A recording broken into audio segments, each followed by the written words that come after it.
வணக்கம். ரொம்ப சந்தோஷமான ஒரு விஷயம். ஒரு ஹிஸ்டாரிக்கல் மொமெண்ட் அப்டின்னே சொல்லலாம்.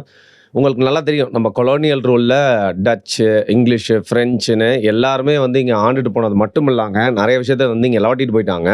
அவங்க ஊரோட கல்ச்சர் அப்படிங்கிறதெல்லாம் பார்த்தீங்கன்னா, சில நூற்றாண்டுகள் தான். ஆனா நம்ம ஊர்ல அப்படிங்கிறது 1000 1000 ஆண்டுகள் தாண்டி மொழியா இருக்கட்டும், பண்பாடு இது மாரி கலாச்சாரம் நெறைய விஷயங்கள் நம்மளுக்கு பார்த்தீங்கன்னா, லேயர் லேயரா இருக்கு. அப்படி இருக்கிறப்போ செல்வங்கள் மட்டும் இல்லாம, அதாவது விலை மதிக்க முடியாத சில விஷயங்களா கூட அவங்க எடுத்துட்டு போயிட்டாங்க.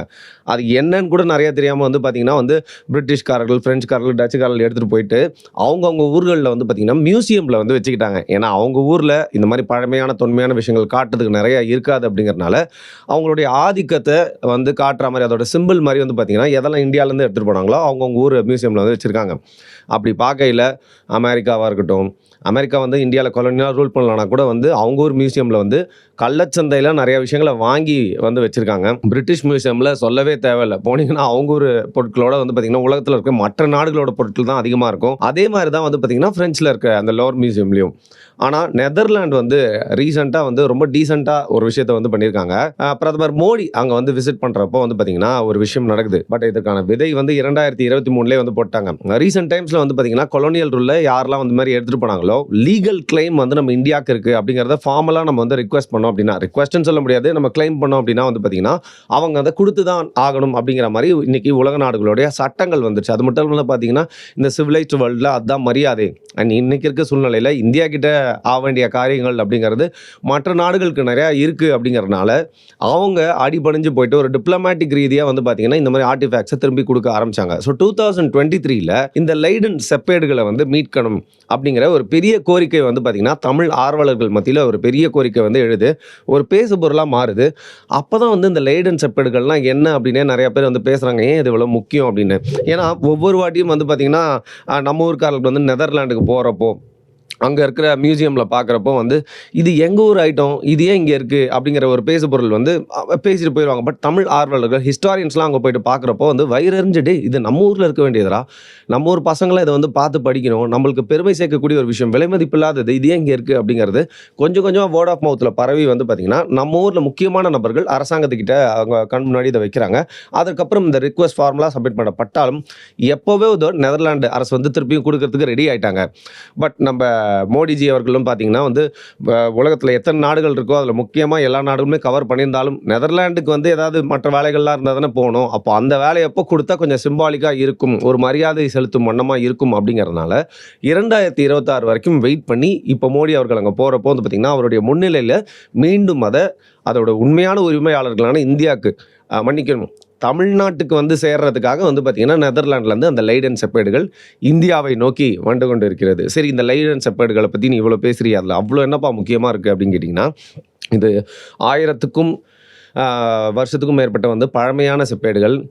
இது இதில் என்ன இருக்குது அப்படின்னு பார்த்தீங்கன்னா, சோழர் காலத்தில் ராஜராஜ சோழன், ராஜேந்திர சோழன், அவர் மகன் குலோத்துங்க சோழன் அவர்கள் காலகட்டத்தில் பார்த்திங்கன்னா நடந்த பல விஷயங்கள் அந்த செப்பேடுகள் பொறிக்கப்பட்டிருந்தது. காப்பர் இன்ஸ்கிரிப்ஷன் சொல்லுவாங்கள்ல, அதுதான் செப்பேடுகள், வேறு எதுவுமே இல்லை.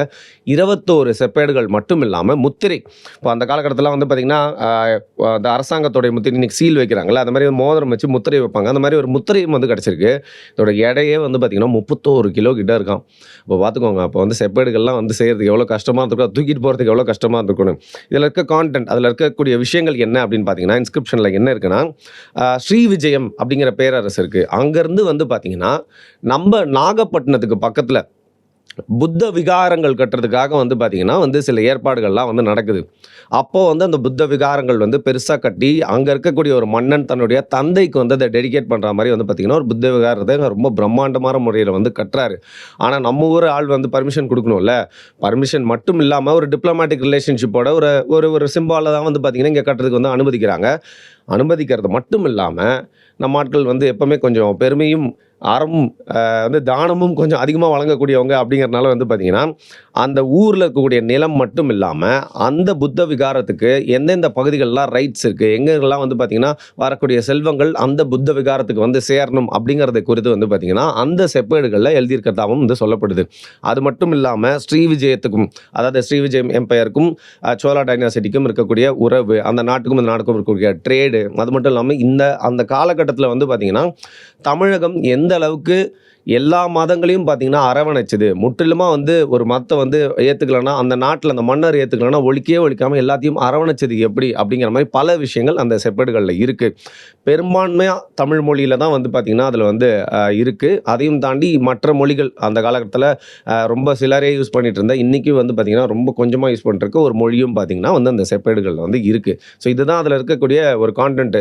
இப்ப நம்ம பேரரசர் கிங் ஆஃப் கிங்ஸ் அப்படின்னு சொல்லிட்டு தமிழ் மக்களால் வந்து பார்த்திங்கன்னா அறியப்படுற ராஜராஜ சோழன், ராஜேந்திர சோழன், குலோத்துங்க சோழன் 3 பேரோட அதான் வந்து பீக் டைம் ஆஃப் சோழா டைனாஸ்டின்னு சொல்லுவாங்க. ஸோ அந்த காலகட்டத்தில் நடந்த விஷயங்களை குறித்த ஒரு செப்பேடு அப்படிங்கிறது வந்து பார்த்திங்கன்னா மீண்டும் அதோடைய சொந்த மண்ணுக்கே நோக்கி வந்துட்டு இருக்கிறது அப்படிங்கிறது ரொம்ப பெரிய விஷயம். சரி, அதெல்லாம் ஓகே. நாகப்பட்டினங்கிற செப்பேடுன்னு வேற சொல்கிற, மிதக்கிற தன்மை இருந்தால் கடல்லே வந்து நெதர்லாண்டுக்கு போயிடுச்சுன்னு சொல்லலாம். எப்படிப்பா அங்கே லெய்டன் அப்படிங்கிற நரகத்துக்கு போச்சு, ஏன் லெய்டன்ற பேர் வந்துச்சு அப்படின்லாம் நீங்கள் உங்களோட மனசில் கேட்கறது புரியுது. டச்சுக்காரர்கள் இங்கே வந்து பார்த்தீங்கன்னா காலனி ஆதிக்கம் செலுத்திட்டு இருக்கும்போது வந்து நாகப்பட்டினம் பகுதியில் அவங்களுடைய டாமினன்ஸ் அப்படிங்கிறது ரொம்ப அதிகமாக இருந்தது. ஃப்ரெஞ்சு, இங்கிலீஷ், டச்சுன்னு சொல்லிட்டு ஆளாளுக்கு ஒரு ஒரு பகுதியை வந்து பார்த்தீங்கன்னா பிரித்து ஆண்டுட்டு இருந்த சூழ்நிலையில் நாகப்பட்டினத்தில் அவங்களோட ட்ரேடை வந்து பண்ணிட்டு இருந்தாங்க அந்த கடல் வழியில். அப்போ அந்த காலகட்டத்திலும் பார்த்தீங்கன்னா வந்து புத்த விகாரங்கள் மட்டும் இல்லாமல் புத்திசத்துக்கு உண்டான தடயங்கள் நிறையா அங்கே வந்து தென்பட்டது. அப்போ ஒரு எக்ஸ்கவேஷன் பண்ணுறாங்க, அகழ்வாராய்ச்சி. அப்போது ஒரு 1687லேருந்து 1700க்குள்ளே நடந்த ஒரு விஷயமா இதை வந்து சொல்கிறாங்க. அப்போ அந்த அகழ்வாராய்ச்சி பண்ணுறப்போ வந்து நிறைய விஷயங்கள் கிடைக்குது. அதில் குறிப்பாக வந்து பார்த்திங்கன்னா ரொம்ப ஸ்பெஷலாக தெரியறது இந்த செப்பேடுகளாக இருந்துச்சு. இதை பார்த்தா அவங்களுக்கு என்ன மேட்டர்னு புரியல. ஆனால் ஏதோ ஸ்பெஷலான விஷயம், ரொம்ப ஏன்ஷியண்ட்டான விஷயம் அப்படிங்கிறத புரிஞ்சுக்கிட்டு அப்போ இருந்த ஒரு செல்வந்தர் என்ன பண்ணுறாரு, இல்லீகலாக இங்கேருந்து தங்களுடைய கூட்ஸ் எல்லாம் ஏற்றிட்டு திருப்பி நெதர்லாண்டுக்கு போகிறப்போ அவங்க ஊரில் போயிட்டு தன்னோட வீட்டில் வந்து பார்த்திங்கன்னா ஒரு ஷோ பீஸ் மாதிரி வச்சுருக்காரு. இது ஐரோப்பியர்களுக்கே உண்டான ஒரு விஷயம். ஃபார் எக்ஸாம்பிள் ஈஜிப்ட்லேருந்து வந்து பார்த்திங்கன்னா ரொம்ப ஏன்ஷியண்ட்டான நிறைய மம்மீஸ் எல்லாம் கூட்டு போயிட்டு கூட ஒரு பங்களாவில் வச்சுட்டு வர்ற கெஸ்ட்டுக்கெலாம் வந்து காட்டிகிட்டு இருப்பாங்களாம்.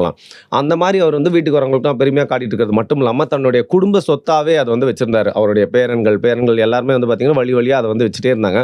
ஒரு பாயிண்ட் ஆஃப் டைமில் அவங்க என்ன நினச்சிருக்காங்க, இதை நம்ம கிட்ட வச்சுக்கிறதோட எஜுகேஷன் பர்பஸ்க்காக அதை மியூசியம் கிட்ட ஒப்படைச்சிடலாமே அப்படின்னு சொல்லிட்டு அங்கே இருக்கக்கூடிய லெய்டன் அப்படிங்கிற நகரத்தில், நெதர்லாண்டில் இருக்கக்கூடிய லெய்டன் நகரத்தில் இருக்க யூனிவர்சிட்டி கிட்ட இதை ஒப்படைக்கிறாங்க. அங்கே இருக்கிற ஒரு மியூசியமில் வந்து பார்த்திங்கன்னா இது வந்து அருங்காட்சியகம், அதை மற்றவங்களோட பார்வைக்காக வந்து வைக்கிறாங்க.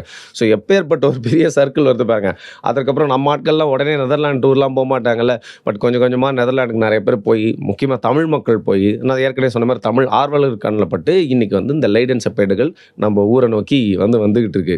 ஸோ பேசிக்கலி வந்து பார்த்திங்கன்னா இது நம்ம ஊருக்கு வருது அப்படின்னு ஒரு பக்கம் சந்தோஷமாக இருந்தாலும், இன்னொரு பக்கம் வந்து நிறைய பேர் சமூக வலைதளங்களில் இந்த செய்திக்கு கீழே அவங்க போடுற கமெண்ட்லாம் பார்க்குறதுக்கு நிஜமாகவே மனசு வலிக்குது.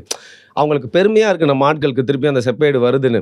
ஆனால் அதில் என்ன தெரியுமா போட்டிருக்காங்க, டேய் அவங்க ஊர்லையாவது கேமரா வச்சு 24 ஹவர்ஸ் சர்வைலன்ஸில் அதை நல்லா வந்து சுத்தம் பண்ணி எந்த ஒரு அந்த புராதன விஷயங்களும் அதில் வந்து போகாமல் பாதுகாத்து அழகாக பெருமைக்குரிய விஷயமாக வச்சு அதை திருப்பி நம்ம ஊருக்கு வந்து இன்றைக்கி அனுப்புகிறாங்க. ஆனால் நம்ம ஊரில் அதை எப்படி வைப்பாங்க தெரியுமா, தூசி படிஞ்சு சுத்தமாக துடைக்காமல், பார்க்குறதுக்கும் ஆள் இல்லாமல், அது என்னன்னு எக்ஸ்பிளைன் பண்ணுறதுக்கு ஒரு போர்டு கூட போடாமல், யார் கண்லேயும் படாமல் எங்கேயோ அது வந்து பார்த்திங்கன்னா வந்து இருண்ட இடத்துல இருக்க போகுது.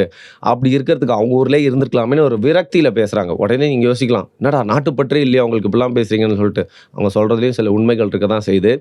இன்றைக்கும் ஒன்றும் இல்லைங்க, சோழர் காலத்தில் இருக்க எல்லா விஷயங்களும் நம்மளுக்கு முக்கியம்தான். இப்போ இந்த செப்பேடு எந்த அளவுக்கு முக்கியமோ, நம்ம எக்மோர் மியூசியமில் நீங்கள் போய் பார்த்தீங்கன்னா சோழர் காலத்துக்கு அந்த காலத்துலேருந்து எடுத்துக்கூடிய விஷயங்கள், சிலைகளாக இருக்கட்டும், இந்த மாதிரி ஆர்டிஃபேக்ட்ஸாக இருக்கட்டும், எந்த அளவுக்கு தூசு படிஞ்சு எந்த அளவுக்கு பராமரிப்பே இல்லாமல் இருக்குது அப்படிங்கிறத நீங்கள் போய் பார்த்தீங்க அப்படின்னா நிஜமே மனசு உடைஞ்சு போயிடும். மெயினாக நீங்கள் ஒரு ஹிஸ்டாரியனாக இருந்தால், தமிழ் ஆர்வலராக இருந்தால் நீங்கள் போய் பார்த்தீங்க அப்படின்னா வந்து கரெக்டுப்பா, இப்போ தான் புரியுது இவங்கெல்லாம் அது நெதர்லாண்ட்ஸ்லேயே ஏன் நல்லா இருந்துச்சு, நல்லா இருந்திருக்கும் அப்படின்னு சொல்கிறாங்கன்னு. என்னதான் ஒரு விரக்தியில் சொன்னாலும் வந்து பார்த்திங்கன்னா நம்ம ஊருக்கு வரும்போது இந்த செப்பேடு ஒரு பெரிய பப்ளிசிட்டியோடு வர்றதுனால அதை நம்மளோட பார்வைக்கு வந்து வைப்பாங்க. குறிப்பாக வந்து பார்த்திங்கன்னா மத்திய அரசு அதை வந்து பாராளுமன்றத்துக்கிட்ட வந்து எல்லாருக்கிட்டையும் காட்டிட்டு ஒரு பெரிய வந்து ஒரு ஷோவை வந்து பண்ணிவிட்டு அதுக்கப்புறம் அதோட சொந்த மண்ணான தமிழகத்துக்கு வந்து அதை வந்து ஒப்படைக்கணும் அப்படிங்கிறது தான் நம்மளோட கோரிக்கை. நெதர்லாண்டுக்காரனாவது வந்து இந்தியாவுக்கு கேட்டோன்னே வந்து கொடுத்துட்டான் மரியாதையாக. ஆனால் நம்ம பக்கத்து ஸ்டேட்டு கர்நாடகா, அங்கே வந்து பார்த்திங்கன்னா நம்ம தமிழ்நாட்டிலேருந்து எடுக்கப்பட்ட கல்வெட்டுகள் இந்த மாதிரி வந்து பார்த்திங்கன்னா செப்பேடுகள் எல்லாமே ஆய்வுக்கு வந்து போச்சுங்க. அந்த ஆய்வை வந்து பண்ணிகிட்டு இருக்கப்போ பார்க்குறாங்க, குறிப்பாக வந்து தமிழ் மொழியை பேசக்கூடியவங்க இல்லாமல் மற்ற மொழியை பேசக்கூடிய நிறைய கவர்மெண்ட் அஃபீஷியல்ஸ்லாம் அதை பார்த்தோன்னு என்ன முடிவு பண்ணுறாங்கன்னா, ஆஹா இந்த உண்மைகள்லாம் வெளில போச்சுன்னா நம்ம கன்னட மொழியோடைய தமிழ் மொழி வந்து பார்த்திங்கன்னா ரொம்ப தொன்மையானதுங்கிறது தெரிஞ்சிருமே. இத வச்சு தான் நம்ம ஒரு பெரிய அரசியலே பண்ணிட்டு இருக்கோம். அதெல்லாம் நம்ம என்ன பண்ணலாம், அவங்க கிட்ட திருப்பியும் போக விட்டா தானே, இத இங்கேயே வச்சுப்போம் அப்படின்னு சொல்லிட்டு, அங்கேயே பதுக்குறது மட்டும் இல்லாம, பல கல்வெட்டுகள் அழிக்கப்பட்டதா சில செய்திகளும் உலாவிட்டு இருக்கு. இது எந்த அளவுக்கு உண்மைன்னு தெரியல. இன்னைக்கு வரைக்கும் பார்த்தீங்கன்னா, தமிழக அரசு தரப்புல இருந்து அத கிளைம் பண்றதுக்காக நெறைய ரிக்வெஸ்ட் வச்சும், கர்நாடக அரசு அதை இன்னும் நம்மகிட்ட வந்து தரவே இல்லை.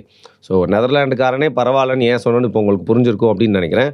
எது எப்படியோங்க, இவ்வளோ நாள் லெய்டன் செப்பேடுகள் அப்படின்னு அழைக்கப்பட்டது, இனிமேல் ஆனைமங்கலம் செப்பேடு அப்படின்னு அதோடைய சொந்த பேரோட அழைக்கப்படும் அப்படிங்கிற ஒரு சந்தோஷத்தோட முடிச்சுக்கலாம். நன்றி.